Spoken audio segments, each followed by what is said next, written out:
G'day and welcome to Motley Fool TV for May 2025. I'm Adam Surplice and joining me as always is Scott Phillips, our Chief Investment Officer. G'day, Scott. Adam, g'day. Fools, g'day. Thanks for tuning in. Thank you. And now, before we get started, please note that the Motley Fool Australia is licensed to provide general investing advice only. We can't give personalised advice. However, we will be answering questions from our members' Ask the Fool emails, as well as the live chat. So you're welcome to ask those at any time starting now. And kicking us off today, Scott, a bit of a throwback there to Sale of the Century. Like but Scott, kicking it... For a pick of the board, who am I? That's right, yeah. But anyway, on to what we should be talking about. People have had time to join us now. So obviously today's massive news for markets. Well, it should be massive news. And I quote from Bloomberg, the vast majority of Donald Trump's global tariffs were deemed illegal by the US Court of International Trade. Scott, the part I find most interesting is that the US government actually immediately announced that it would be appealing that ruling, which suggests that rather than finding some way around it or ignoring it completely, they're actually going to, act within the law. So does this development mean that the roller coaster that Trump has had on markets over the past time being is finally over? Oh, mate, I wish. I really wish. This is just the latest bump and jump and curve and swing and slide. Who knows what happens from here? So, look, this is the court. The court decision basically said not that tariffs were illegal, but that Donald Trump didn't have the power to impose those tariffs unilaterally using executive order. Now, for those of us who aren't in the US, the US tried to get rid of a monarch and then effectively appointed an elected monarch for short periods of time. The US president has reasonably sweeping powers, particularly for those executive orders. And if there is a state of emergency, if an emergency is declared, then those powers expand quite dramatically. Now, Donald Trump said there is a trade emergency, therefore it's a national emergency, therefore I can set tariffs. Now, the court today or overnight, last night our time, said, no, that's not true. You can't do that. This is not covered by those powers. You can't unilaterally set those tariffs using those emergency powers. Now, as you say, first thing, the US government's going to appeal this one. So who knows what a higher court will find. So that's the first thing we need to highlight. Second thing is, of course, even if the decision is upheld, doesn't mean tariffs can't happen. It just means Congress must pass those tariffs, not the executive branch of the US government. In other words, the US Parliament's going to have to vote on these things. The House and the Senate are going to have to decide whether they think the tariffs are reasonable. And there's a couple of things going on here. First is, we know that a lot of the current US parliamentarians were elected on the back of the Trump wave, the phenomenon that got Trump reelected. A lot of those, particularly Republican senators and representatives, owe their election to being on Team Trump. Now, does that mean they will necessarily cave and do whatever Trump wants? Maybe, yeah. The other side of it is, of course, there are some, frankly, more level heads within the Republican Party who are saying, you know what, this might be a little bit OTT. Let's just wheel it back a bit. Let's actually work out what we're trying to do here and try and do it correctly. So firstly, Trump may still win the appeal, in which case the tariffs as planned will stand.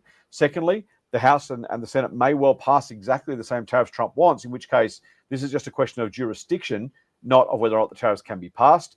Or we might see, and my hope, I imagine most people's hope, is some sort of sanity prevails. And yes, there are a lot of Team Trump Republicans this time around. I make no judgment on that politically, other than to say there are a lot of people that, in terms of real politics, owe their election to Donald Trump and may well feel like they should, for their own sake, frankly, self-interest, support what the president is trying to do. What I'm really hopeful of, if nothing else, is the Sunday afternoon US time, Monday morning Australian time, announcements of, I've decided to do this with tariffs, I've decided to do that with tariffs. The so-called reciprocal tariffs, which weren't really reciprocal at all. Hopefully that goes away. If Trump is forced to go through a more traditional parliamentary process with negotiation, with explanation, with votes, it should wind that down a little bit. It should reduce the tension. It should mean there are more considered tariffs being passed, if at all. As I said, I don't know what the balance of power in the Senate and the House would look like if those tariffs were to go away. It does seem likely that Trump, having taken them to an election, would have a decent moral authority to say to his parliamentarians, you should pass this because I want it and they voted for it. But hopefully what it does do is just remove the whipsawing nature. Remember the Chinese stuff was 20%, then it was 125%, then it was 145%. That's the crazy stuff. So if we at least get a bit more I don't know, consideration, common sense, a bit of a calmer approach, that's probably good for world markets, probably good for Australia as well. Yeah, and it sort of looked like things were heading in that direction anyway. There was talk of the taco trade, the Trump always chickens out, sort of suggesting that investors should just take what he says, what he announces on Sundays with a grain of salt. And we've already seen the bromance with Elon Musk seems to have fizzled out. A fairly boring conclusion in the end. I was sort of expecting that to be a spectacular blow up, but it's sort of seems to have quietly fizzled out. He's picking fights with Dmitry Medvedev on Twitter, trying to start World War III. I mean, markets haven't reacted to the extent that you would expect them to. And so even if, this latest development today, even if he wins appeals or if he gets Republicans on board and still manages to implement tariffs, is it already heading in that direction that, the fatigue has set in and that we're just regarding this noise as a normal amount of noise that the market just isn't going to react to as much? I think in the most part, yeah, I think that's exactly what we found. We had really big swings on announcement days. The US S&P 500, I sent an email to our members and readers yesterday. The S&P 500 is now back in positive territory for year to date. Look, I'm going to come back to the long-term investing thing, Adam, and hopefully our viewers do too, because we are, if nothing else, hopefully consistent here at the Motley Fool.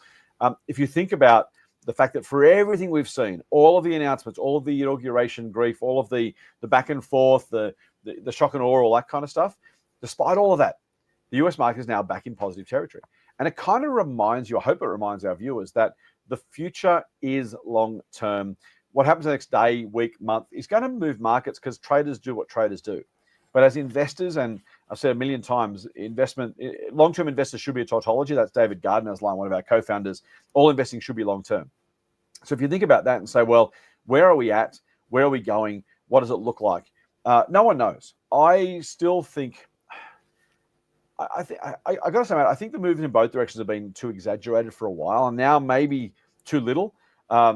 The reality is that tariffs will hurt the US economy. They will hurt US inflation. They may hurt the world economy. They may hurt global inflation.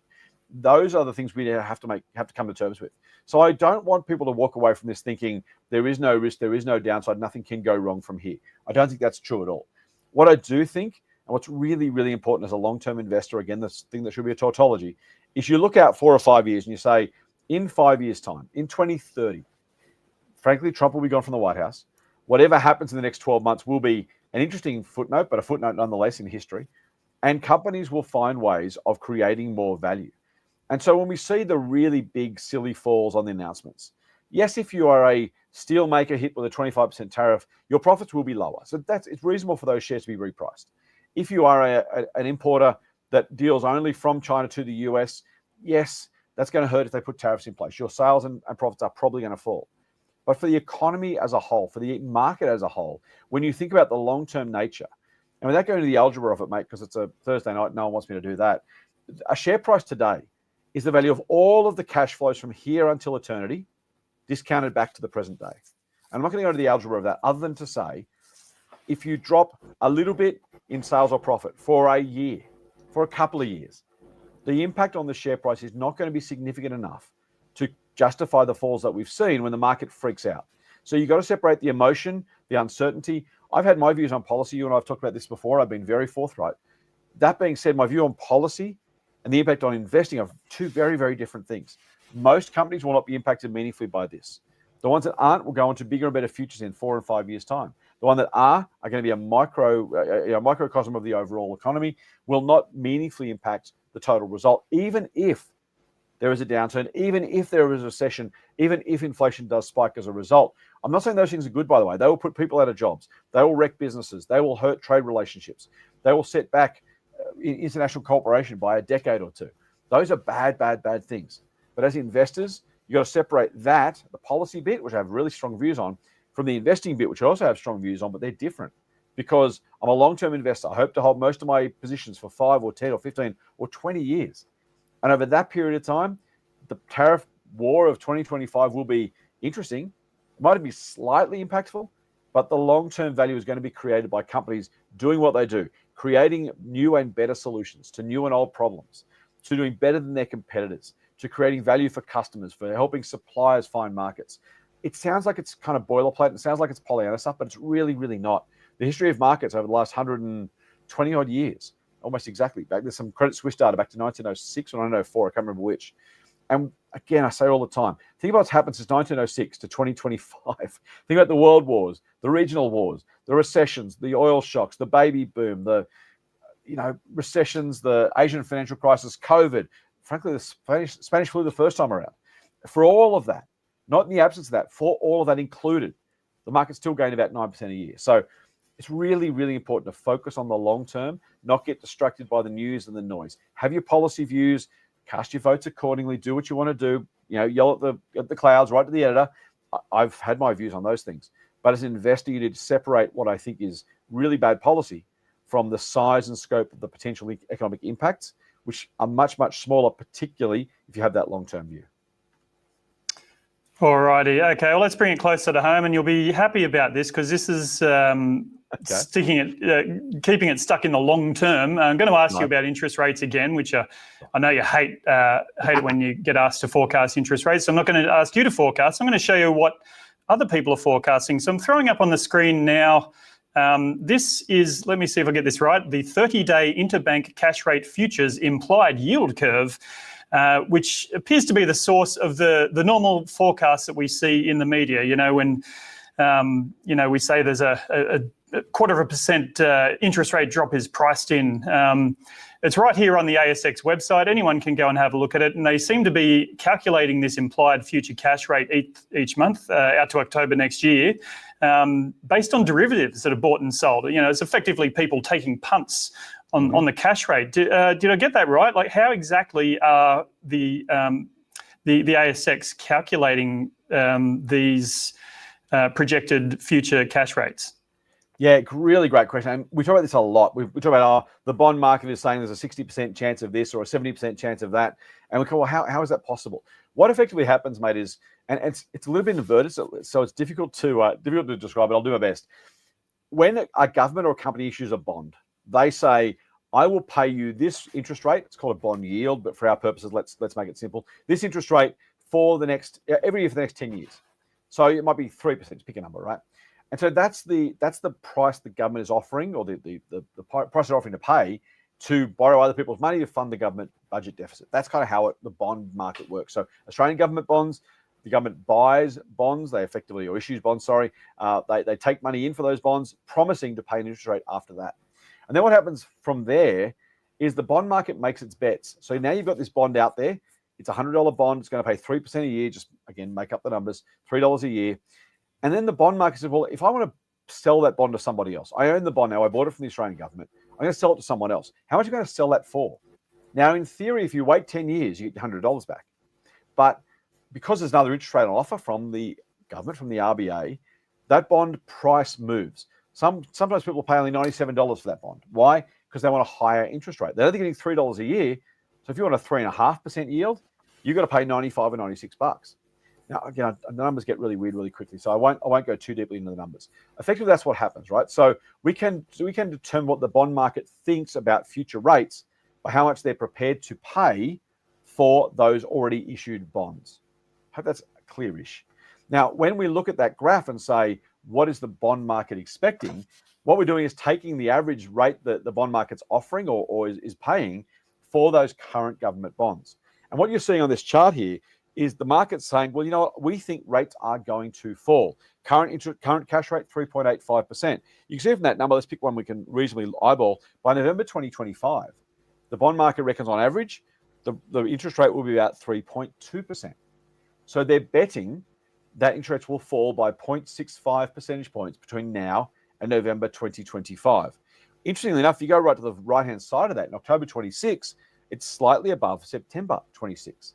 So again, thinking a long way out, the market is betting, and again, they are absolutely bets. You made the point about derivatives, absolutely true, that rates will plateau at the bottom somewhere around May 2026 at about 3%, right? So somewhere between 3 and 4 rate cuts. 0.75% takes us to 3.1, 1% takes us to 2.85. So the bond market's saying somewhere in between those two numbers. That's where we think the low will be. And then by October of 2026, next year, we will see those interest rates start to increase. And that's the way when we talk about what the bond market is expecting, it's the sum total. It's basically saying what's the average yield expected based on the transactions that are happening on those derivatives, as you rightly point out. And so that's now, by the way, the bond market's often wrong. So let's not overdo it just because there's numbers out there. That's why I don't do predictions, because people look at a number and go, "Can I just have some? Just tell me, give me a number, give me something to hold on to." Right? I'm adrift in the sea. Give me some sort of floating jetsam or flotsam to grab onto and say, "At least I've got that." And you can do that, but if it's just kind of a guess, it's not real flotation device. It's just it's an archetype of the mind. So that's what the bond market is expecting. The good news, if you're paying a mortgage, somewhere between 2 and 3 cuts, if the bond market is right, over the next sort of 7-ish months. But again, remember that number changes every month because the bond market assumes new things based on new data. So right now, based on what we know now, based on what people think now, they reckon that's going to happen. If you though say, well, actually, maybe next month's unemployment rate is high. Maybe next month's inflation is really low. Maybe the RBA says this. Maybe Donald Trump does that. These numbers will change and might change meaningfully, and they have done. And so, yes, that's what the current forecast or the current bet is. Just make sure you take it with a grain of salt. Recognize that the bond market can change its mind just as quickly as anybody else. Sure, understood. And while we're on interest rates, I was delving into this. I'm going to show just the historical RBA interest rates over the past since 1990. So really, since you and I first emerged out of the school system into the real world, Yes. it was more normal for interest rates to sort of hover between sort of 5 and 6%. Yeah. And what we've seen since the 2008 financial crisis and subsequent recovery, interest rates have sort of tended lower, and now we're peaking out at 4.35%, which it was, and now it's heading back down again. Does this mean our new normal for interest rates is well below where it was for that sort of preceding decade? Yeah, I think it does, mate, and particularly for now at least. There's a couple of things going on there. Again, we get pretty arcane pretty fast, but interest rates are supposed to have a relationship to inflation because people talk about the real interest rate. Now, if you've got inflation at, I'll pick 2 easy numbers, 2.5%, and interest rates are 3.5%, the real interest rate, now real just means after accounting for inflation, at least in economic terms. Real wages is your wage growth less the increase in prices. Real interest rates are the interest rate less the inflation rate. Now, if you've got, actually, I use the real numbers because we had them out yesterday. Inflation was 2.4%. We know the current cash rate is 3.85%. That means the real interest rate is about 1.45%. And generally speaking, it's the relationship of inflation and interest rates that matters most when it comes to what the new normal looks like. So that's the first part of it. The second part, let's be really, really honest. Australia has enormous amounts of household debt, largely mortgage debt. And so and when rates fell, we absolutely gorged on mortgage debt. What does that mean? That means the repayments effectively were determined at an interest rate somewhere around 4 or 5%, probably maximum, right? So if rates go higher than that, you put a whole lot of Australians into effectively massive mortgage stress and or mortgage default. So the RBA's hands are kind of tied a little bit in one sense, in that they can't increase rates much more than they were originally, and bringing them down because of the level of mortgage debt. Remember, the interest rate plan or the mechanism is to add money to the economy and take money out of the economy. That's all the RBA is trying to do, is find the price at which they can stimulate demand and push the economy higher, or restrict demand and push the economy down, in theory, to deal with inflation as they have over the past couple of years. And so what they've effectively realized is the height of 4.35% was largely because we had so much debt. They simply couldn't push rates higher than that without effectively toppling the Australian economy. And so when you have an upper bound, to use the jargon, when you have a level which is effectively as high as you can go without causing massive, massive issues, you've set a new ceiling because of the amount of debt we've taken on. Now, that's not necessarily good or a bad thing economically. So for householders, I'll answer that in a second. Economically, all you want to do is find the pain points, right? At what point is the friction enough to stop spending? At what point is the friction low enough to increase spending? And that's a function of debt. It's a function of interest repayments. And so the good news for mortgage holders is the RBA's found a level that's lower than that. The bad news is they found it lower because you're paying so much more in principal plus interest on your mortgage. The average mortgage in Australia is $641,000. The average new mortgage close to $1 million.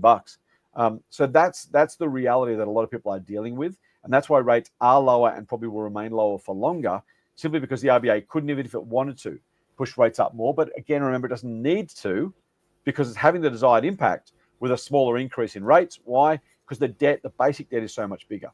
Taking it back to 1990 for a second, people say, well, we had 7% interest rates back then. We did, but housing was maybe a third to a quarter of the price. And so effectively every move in rates was 1/4 as effective, or put it the other way, these days, 1/4% is 3 or 4 times more effective in changing economic activity than it used to be. So the RBA can afford to move in smaller movements. It's also why when rates fall, the best guess, neutral somewhere probably, as we just saw, somewhere around 3 or 3.5%. So it's only going to have to come down from 4.35 to maybe 3.5 to go from restrictive, that is pulling out money out of the economy, to neutral.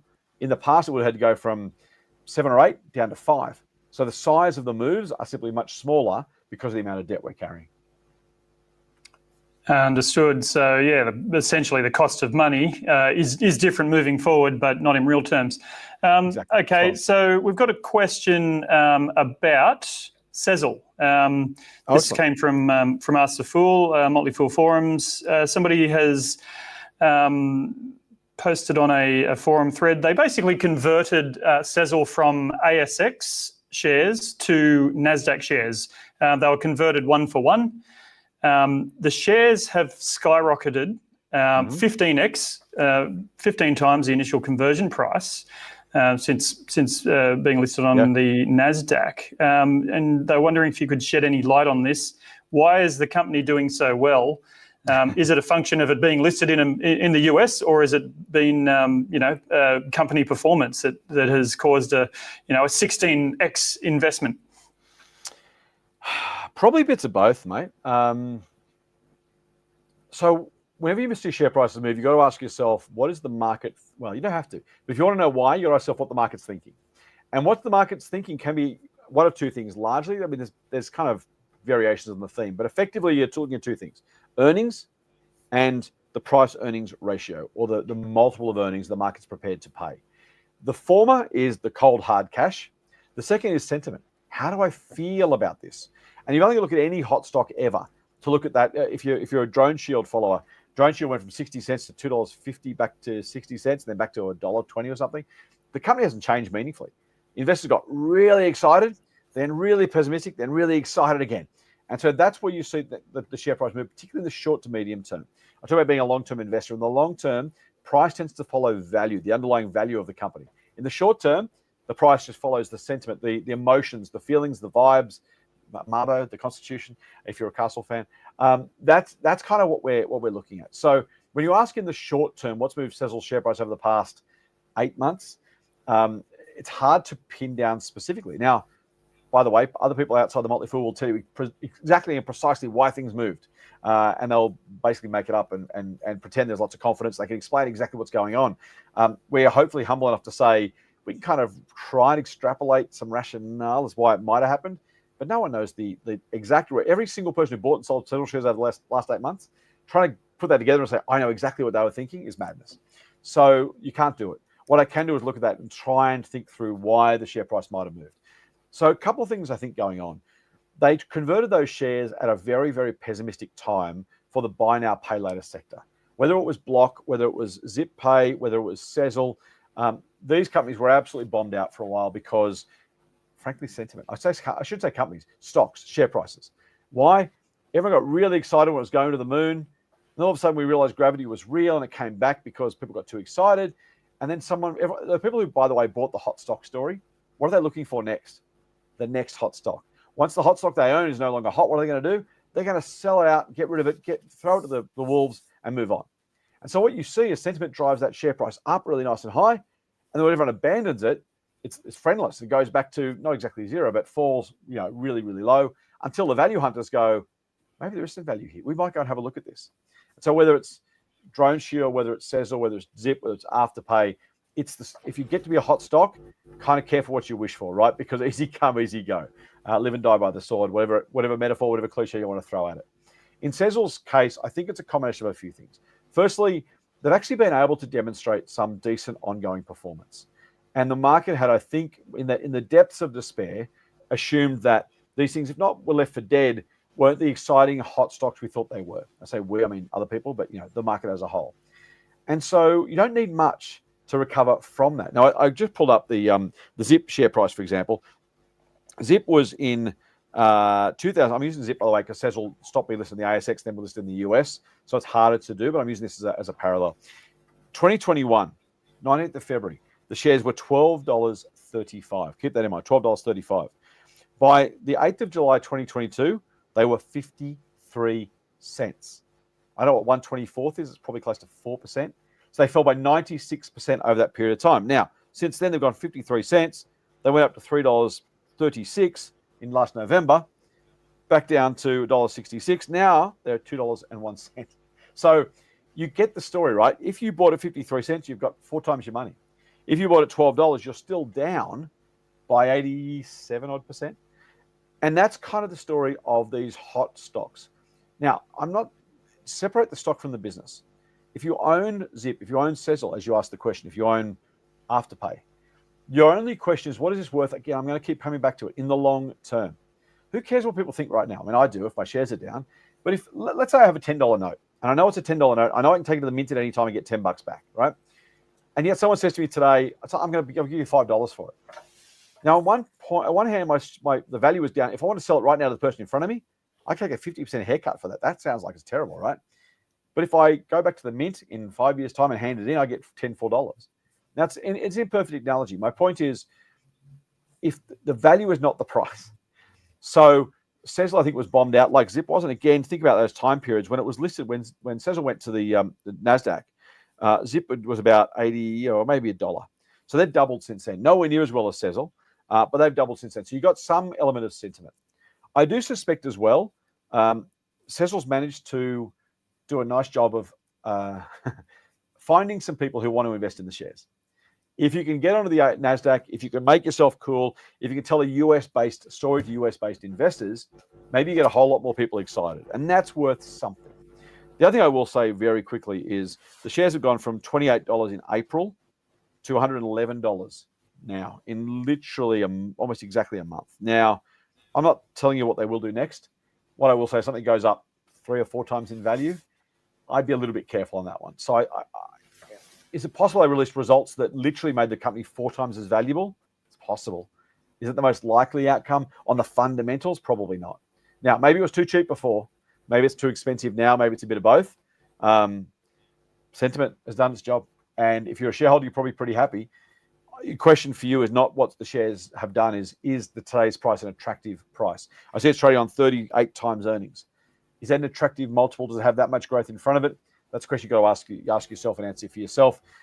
I'm not sure that I want to buy them at today's price, but not because I know they're going to go down, just because it feels a bit like people got a bit carried away. And I'm an optimist, right? And I love being an optimist in a room of pessimists. That's my favorite place to be, because I know the future is bright for most companies and the market as a whole. When everyone else is miserable, I get off at a cheap price. When the shares are up 3 or 4-fold in a month, and you're asking me, how do you feel about that? I'm kind of thinking maybe it's justified. Maybe the market's getting carried away. I said I'd rather be an optimist in a room of pessimists than an optimist in a room of uber optimists. I don't know about the maths there, but I suspect the trade-off is not in your favor more often than not.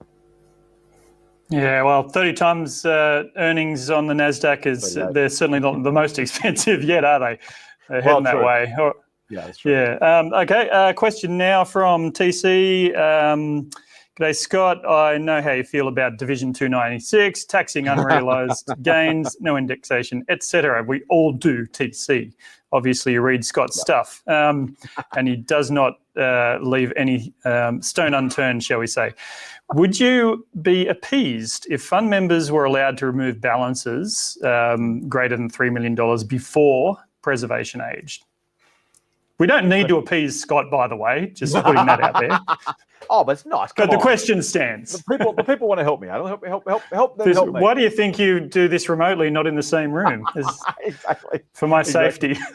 That's right. Everyone's safety.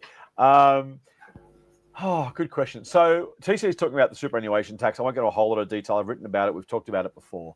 I think there's 3 things wrong with the super. I put a YouTube video up. If you're watching this on YouTube, you probably are, because that's where we're hosting it. You can jump on the YouTube channel. I've got massive amounts of views, which I'm pretty happy about, partly because it's good for my ego, mostly because hopefully the message got out there. Why is this a bad potential policy? Firstly, it's retrospective.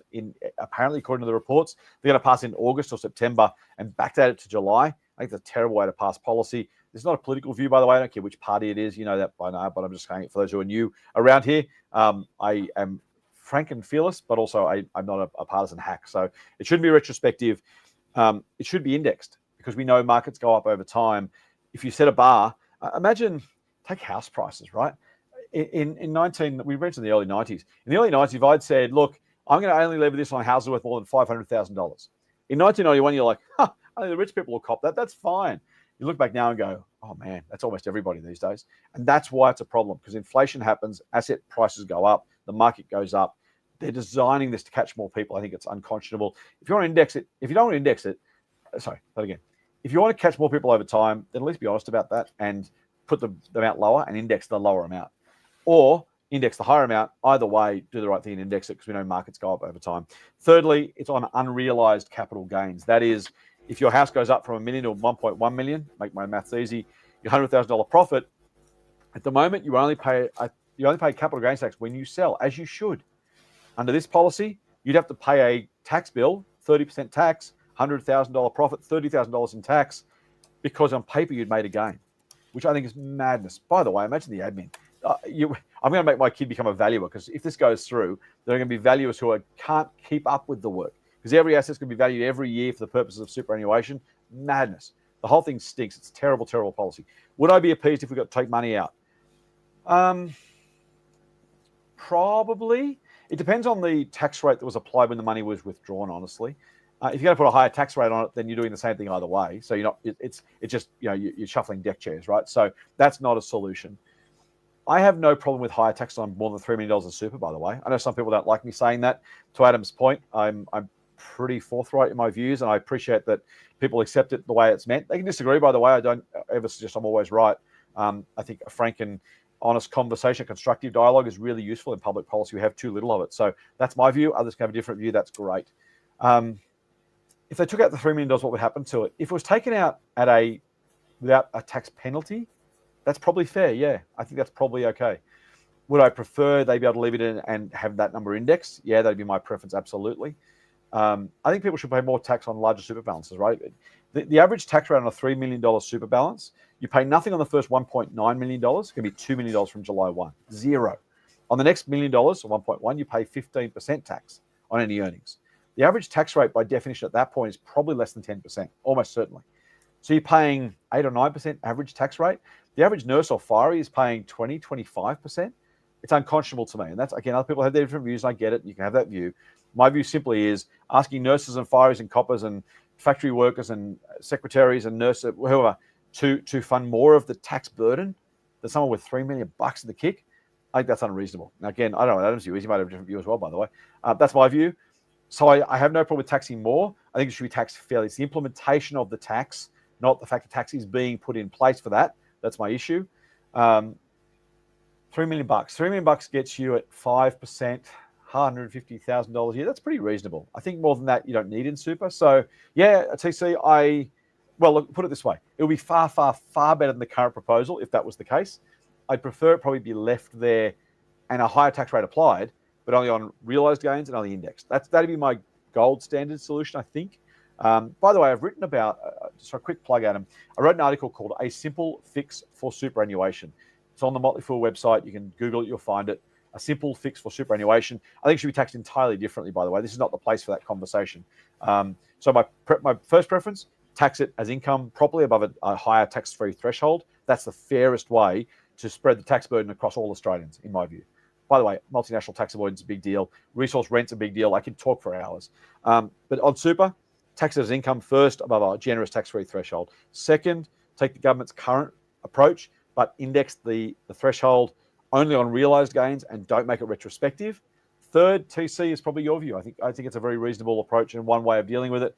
Fourth is the current approach, and well, the current approach is probably 85th. There's got to be another 80 options in between that make more sense. All right, Scott for PM once again. Question. No one wants that. He's got a lot of answers. Okay, so question from Hassan. G'day, Hassan. Again, he's asking about Telix Pharmaceuticals. So I will disclose that Telix is a recommendation on one of the Motley Fool services, and it's not one of Scott's. So you may get an opposing view. Scott, what are your thoughts? You're not getting an opposing view from me, actually. What you're going to get is an I don't know view from me, because I don't know Telix particularly well. I mentioned that we don't have to do forecasts of the Motley Fool. The other thing I get to do, and I'm always very thankful to Adam, and I'll say that happily in public, but also to the Motley Fool leadership team in general, I've never, ever been told to have a view on something. I've never been told to make a forecast, to produce an ASX year-end estimate or any of that sort of stuff. And that comes from the Motley Fool's ethos, right? We just don't do stuff that, if we don't know, we say we don't know. And in any other job, any other economist or CIO around the country can't say I don't know, because you're supposed to have a view. You're supposed to be able to say these things with confidence and certainty, and pretend you know all the answers so that somehow people trust you and give you their money. I hope you trust us because we say we don't know when we don't know. So me personally, I don't follow Telix particularly closely. What I do think is the Telix upside is massive. Now, Adam mentions in one of our services, at least one of our services, it's in a service that basically is taking a venture capital type approach to some of these companies, which is the potential upside is massive, but the probability is also only modest. It's not super low, but it's not high. The chance that CBA makes more money in 10 years' time, pretty good. The chance that Telix makes more money in 10 years' time, the odds are probably low to medium. But if it does, it's going to make a squillion% more than Commonwealth Bank's ever going to make. So when you're investing, you've got to invest a way that suits you, that suits your style, and make sure if you do that, you then replicate that style multiple times. Venture capital investors, the famous example is Facebook. If a venture capital fund that invested in 20 ideas, one of which was Facebook, the other 19 went to zero, Facebook went extraordinarily well, and they made $1 squillion. Are they bad investors because they're only 1 out of 20 as a strike rate? No, because that's the game they were playing. They were deliberately trying to find the low probability, massive payoff ideas. If you got 1 or 2 of them, that covered all of a multitude of sins and getting a whole lot of other stuff wrong. So that service that recommends Telix at the Motley Fool is one of those types of service. Not necessarily a 1 in 20, but we're looking for the really big winners, knowing that in doing so, we'll have a lot of losers. And it mirrors an approach. I mentioned David Gardner already, the Motley Fool's co-founder. That's an approach he calls rule breakers. And he says, partly with some regret, but also some pride, he says, I've got the most number of losers of any investor at the Motley Fool. And you think, how is that good? What you also need to know about David Gardner is he has got the best record at the Motley Fool by miles when it comes to his investing returns. So most losers, but the highest returns. How? Because he's done that sort of investing. Telix has a really, really good business model, and the technology they're trying to implement is a really good,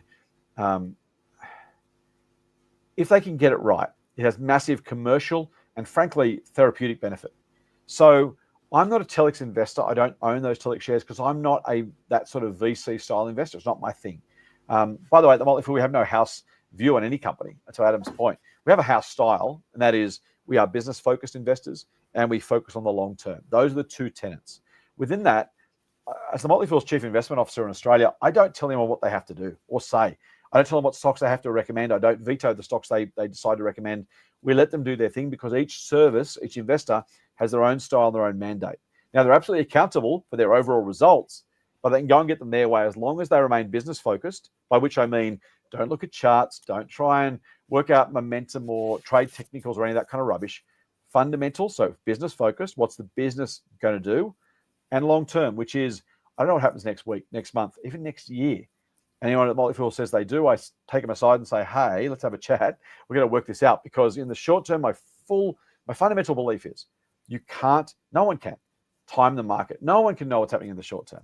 In the long term, price follows value. I've already said that tonight. So that's the approach we take. Telix, I think it has a very, very good chance of doing very well for investors. But is it certainty? Absolutely not. If I was investing in that style, would I own it? Probably, yeah. By the way, the work that's been done by that team of investors who recommended that stock is really, really good. So I like the approach they're taking. I think it's got a very decent chance of a very good outcome. But just know there is also a modestly high-ish. I don't know how to frame this up. Not a probabilistically. the view the team has taken is probabilistically, the probability of success and the size of success if they make it is worth the investment. Mathematically, they think that's worthwhile. Doesn't mean it's going to necessarily get there. And if it does, maybe the upside isn't as big as we think or hope. But that's the approach we've taken. That's a long answer, Hassan. I hope that makes sense. But that's the approach we take. If you are someone who says, I will put a lot of bets down on very high upside but low probabilities, Telix is the sort of company I think and the team think is great for your portfolio. If you're someone who says, I want to hit 7, 8, 9 out of 10 as a strike rate, then Telix is nowhere near for you. The other thing is, by the way, when I talk about Telix as a stock, remember in the context of that service, have a portfolio of companies. Diversify yourself. The chance of one individual company doing well is really low. Do that enough times, the chance of upside is really, really good. So just keep that in mind as you think about Telix. And look, just for context, that service, I'll name it, it's called Extreme Opportunities, and it does live up to its name, and it genuinely expects 6 out of every 10 of its recommendations to end up underwater, to go backwards. So that is the style of investing, as Scott said. All right, next question, probably not a bad segue. Question from Jake. It's a bit of an underarm one for you, Scott. Why in the stock market do stocks follow fundamentals and earnings in the long term and not in the short term? And do the fundamentals always reflect in the long term for a stock? Awesome question. The last answer is no, not always, because nothing always happens the way we think it should. There's no, physics has laws, maths has laws, economics has theories, and the stock market is just the combination of everybody doing their thing. So, no, I can't say always. Here's the way I think about it, though. If you found a company that could grow profits at 10% a year for 20 years, in 20 years' time, because profits are that much higher, it's very, very, very, very likely the share price is approximately that much higher. So directionally and proportionally, it'd be a really rare occurrence over more than 5 years if price didn't follow value, because profits just do their thing. And so if you're making more money, here's the other example. Let's make it real, right? Let's say you own a cafe, and you bought the cafe for 100 grand and you made 10 grand in profit. So you paid 10 times earnings. And let's say in 20 years' time, the cafe is doing $1 million in profits. Is it likely that someone's going to pay you many millions of dollars for that cafe? Yeah, it really is.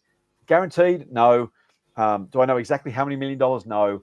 But if you grow your profits that much, you're going to get more for it, because people are going to want to buy those profits. They want to buy the business so they can get those profits, right? They're going to pay an approximate price that reflects those profits. So in the long run, really, really, really, really likely that directionally, the two start to match up. Why doesn't it happen in the short term? There's two related reasons. The kindest one is no one knows the future. When you buy a share, you can pay there's a price earnings ratio. You probably know the term. It's basically the price you pay divided by the earnings. And when we invest in a term deposit, you kind of do the same. We call it interest rate. And so that's the earnings divided by the price. You put $100 in, you get $5 back. You're getting a 5% yield or 5% interest rate. When we talk about investing, we flip it around. It's kind of unfortunate. We do price divided by earnings, but you can do the reverse. You can do earnings divided by price, and you get the earnings yield. So let's say you pay, I'll make my life easy. You pay $100 and you get $5 in earnings. Price divided by earnings is 20 times earnings. 100 divided by 5 is 20. The earnings yield is 5 divided by 100. You're getting an earnings yield of 5%. So if you think about it that way, you start to get a sense of where that's heading, right? So you put your cash in the bank, you get your 5% interest rate, or you want a 5% earnings yield. The problem is, with certainty the interest rate you're going to get as long as the bank doesn't go broke. With shares, you don't know what's going to happen. In fact, all a price earnings ratio does, or an earnings yield, is look backwards and says, well, last year you earned $5 and the share price is now $100. So I'm paying 20 times last year's earnings. But what about the future? Well, maybe next year those earnings fall from $5 to $2 and you've paid 50 times earnings. And that's really expensive. Or let's say next year those earnings double and go to $10.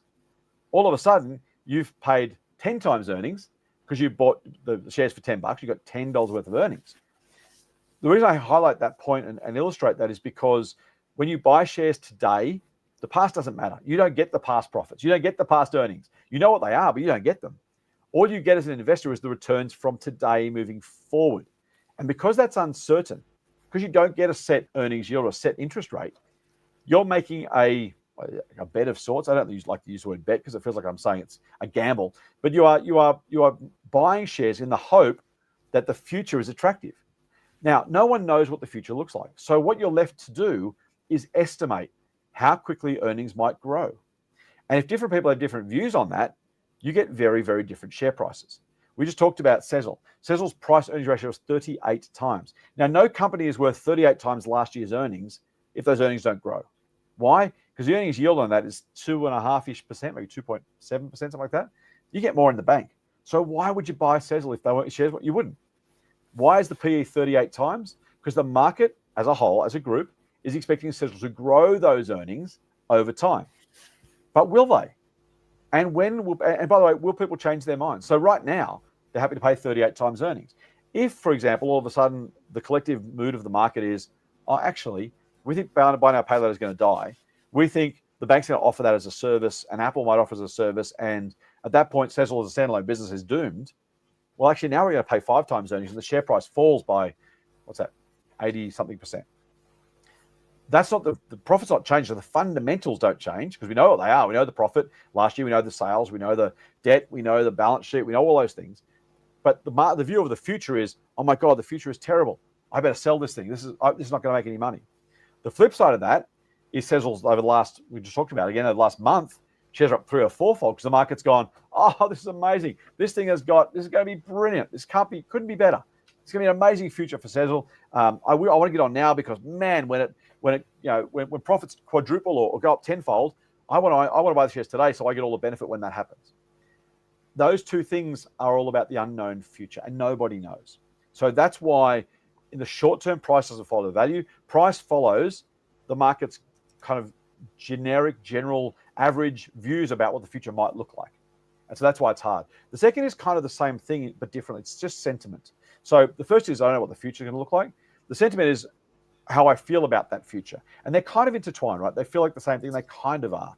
So the future is what's actually going to happen. The sentiment is how confident do I feel? Now take COVID, right? When the COVID crisis hit, March 2020, the share market fell 38% in a month and 4 days. I'll say that a million times. You'll hear me say it a million more times. Why? Did any of those companies' profits fall in that month and 4 days? No, none. Did a couple of companies downgrade, so we're not sure? Yeah. But what happened? The future was no more certain, but the market was a whole lot more scared. And so you saw that Trump tariffs, we started with that, exactly the same thing. When the mood of the market changes from greed to fear or fear to greed, you get massive changes. And that's just how I expect the future to look in general. So future profits, sentiment are the two reasons why in the short term, and they change, by the way, all the time.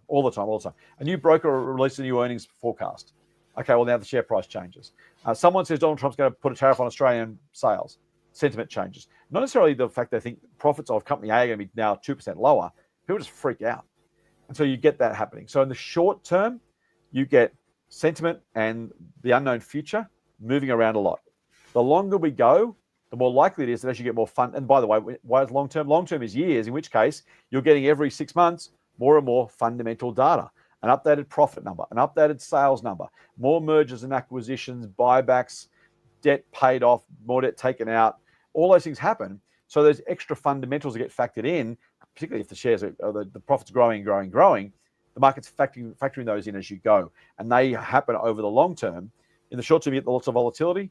In the longer term, the market tends to follow the value of the company, largely represented by its profits. There we go. All right. Now, I hate to keep bringing it back to Sezzle, but Hal has just posed it's more of a comment, but okay. I think it raises a good question. He says, basically, not interested in Sezzle because it screams SEC investigation. Investing in the US is not for the faint-hearted. Look, I'll be honest. As an the first job in my career was in the banks as a software developer way back in the early 90s. And I missed the boat on Afterpay because when Afterpay came along, I couldn't see what the difference was between that and credit cards. And I couldn't believe that our Australian banking system, as powerful as it is, allowed buy now, pay later to exist at all. It still befuddles me that that's, these companies still exist and have not been regulated out of existence. So What's your assessment, Scott, as an analyst in terms of the risk to these buy now, pay later companies in Australia versus the US? Great question. The Australian regulator is changing the rules. So you now have to go through effectively almost all of the same credit checks as credit card companies. I'll say great. I hate buy now, pay later as a product, by the way. Apologies to people who own the shares in those companies. I think it's an awful product. I think as someone who cares about the financial success, wherewithal, circumstances of Australians, when you are encouraged to, and particularly in the past, against changes now, but you're encouraged to put your groceries and your petrol and everything on. Don't worry about saving up for it. Just spend the money. Just who cares? Spend now, worry about it later. These guys pretended it was a budget management tool, was the phrase they used, which is straight out of the PR playbook. It was credit cards for those who couldn't get credit cards. Young people who couldn't qualify for credit, people who had a credit card and then went buy now, pay later on top of that anyway. Actually, was a horrible product. That's separate though. Again, a bit like the Trump tariff thing. There's what I think of the product or the circumstance, what I think of the investment idea. So that's my just cards on the table. I hate them by the way, I hate credit cards too. You're right, Adam. I've said for a long time, I suspect I might have stolen this from somewhere, but I've never been able to find it. So if it's a Scott original, I'll take it. When your product becomes someone else's feature, you're in trouble, which is kind of the view you're taking. We now have PayPal, I own shares for the record, offering pay in 4 installments. Some of the banks are offering as part of what they're doing. Apple was offering as part of what they're doing. Why use Afterpay? And so I hate the product. What I love about what Afterpay did as the originator of this stuff, at least in the public mind, was they appified it. And it's a really, really simple thing. Sometimes we look at the product itself. What is it doing? It's doing credit cards. Okay, well, it's kind of been there, done that. Why wouldn't you do it? They did 2 things. Firstly, they appified it. They made it cool. And they did a spectacular job of convincing a retailer that if you offered Afterpay, your sales would go up. Why? Because they did, for all the reasons I've just said. All of a sudden, people without credit cards could use their stuff and go and buy stuff now. And it was great for some of the early retailers who offered it because they got a chance to make a sale to someone who didn't have the money for it. I mean, that's gold, right? Why wouldn't you do it? So that was the clever insight for Afterpay. The second one was they got through the Australian credit rules, and completely legally, but a massive loophole they happily exploited. And again, legally, morally have your views. It was completely legal because in Australian law, credit was defined as something that you paid interest on. So a loan was only credit and capital C credit in a legal sense if it carried interest rate. So Afterpay went, well, we're not credit because you don't have to pay interest on this.